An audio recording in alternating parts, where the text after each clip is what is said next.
Donald Trump has been back in court again. Let's bring in Greg Sheridan, foreign editor at The Australian. Greg, this is such an extraordinary episode in US politics as we look at Donald Trump, once again the frontrunner, but so many different legal questions hang over the former president. Yeah, that's right, Kieran. I don't think it's the most important story for us today, but I do think it's a big development. If they're able to restrict his business in New York, they might hurt him commercially, and obviously his financial standing is part of his power to contest these elections. The idea that he's been a bit ropey about the valuations of his properties seems a very minor matter to arraign a presidential candidate on.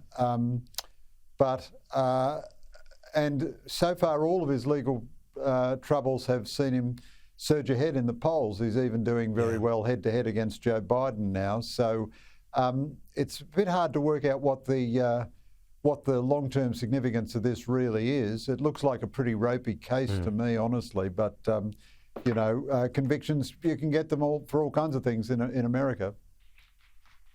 And as you say, it continues to boost his numbers. On that, the shutdown that was averted, it also prevented, so the funding deal in the United States, but it prevented ongoing funding for Ukraine and aid for Ukraine. There'd be many nervous leaders in European capitals with a big chunk of the Republican Party opposed to further support for Ukraine.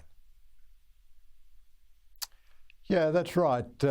So their emergency resolution cut out any new money for Ukraine. So that was very disappointing for the Republicans. Trump has cast so much doubt on support for Ukraine that's now infecting Republicans who are finding their own constituents are opposed to American aid to Ukraine. And the isolationism that you see now in parts of the Republican Party is also reflected in the left of the Democratic Party, although that's not having an effect in congressional support for aid to Ukraine. But that's right, if the United States can't even support an ally which is doing all of its own fighting, does make you reflect on the foolishness of Australia deciding not to have any defence capability of its own, but leave everything in the hands of the Americans. I mean, I think overall the Americans are reliable allies, but this is an unhappy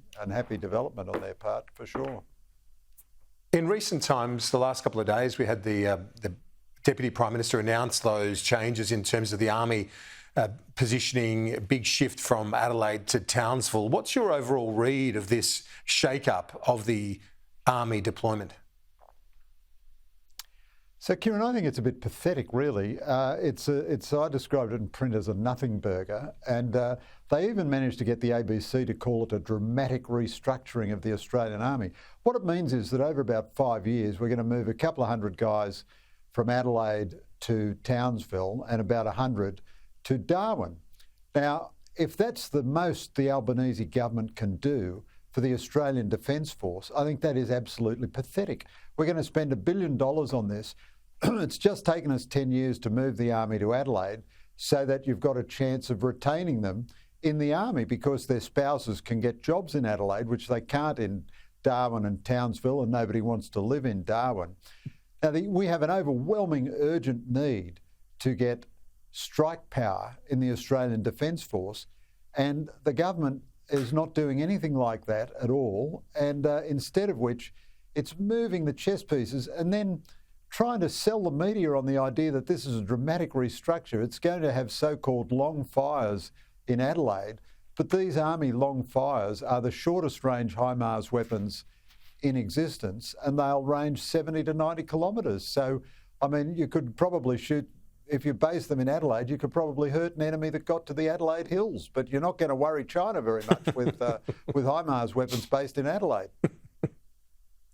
Yeah, well, the Deputy Prime Minister says they're deployable assets so they can be sent to where they need to be at the time required. That was his argument in defence of that. But your argument is that the overall shake-up is not significant anyway in terms of that defence review, that overall strategic review done by Stephen Smith and Angus Houston.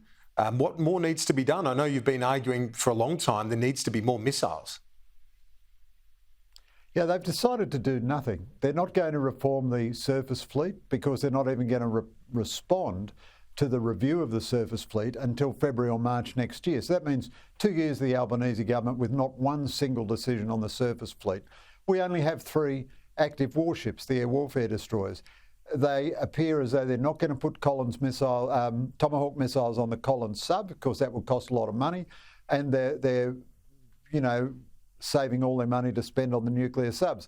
The nuclear subs are already in trouble in the American Congress, and the long fires, it's true you can deploy them wherever you like, but we're only getting the short-range weapons of the HIMARS rocket launchers anyway. They can go 70 or 90 kilometres. Now, even if you deploy them on the shore at Darwin, the Chinese ship has got to be just about ready to land its troops before you can do them any harm. All of our northern air bases are completely undefended. We're one of very few nations that spends this amount of money on defence, and we don't have a Patriot missile defence system to defend any of our northern bases. First day of a conflict involving China, they'll simply destroy all of our Air Force at all the Air Force bases with incoming missiles, which we have no defence against. I mean, what I think you've got to conclude now is that Richard Marles is a failed defence minister, and that the government has decided that because it's committed to the symbolism of AUKUS, it's not going to do anything about acquiring a military capability for Australia over the next 10 years. And this sort of nonsense of moving a few hundred blokes from Adelaide to Brisbane and then trying to sell the media that this is a dramatic restructuring and it's all about deterring China. This is the worst. I mean, the Morrison government was like this too, but this is the worst of Australian defence syndrome, where we do nothing, but we talk a big game. Greg Sheridan, talk to you next week. Thanks. Thanks, Kieran.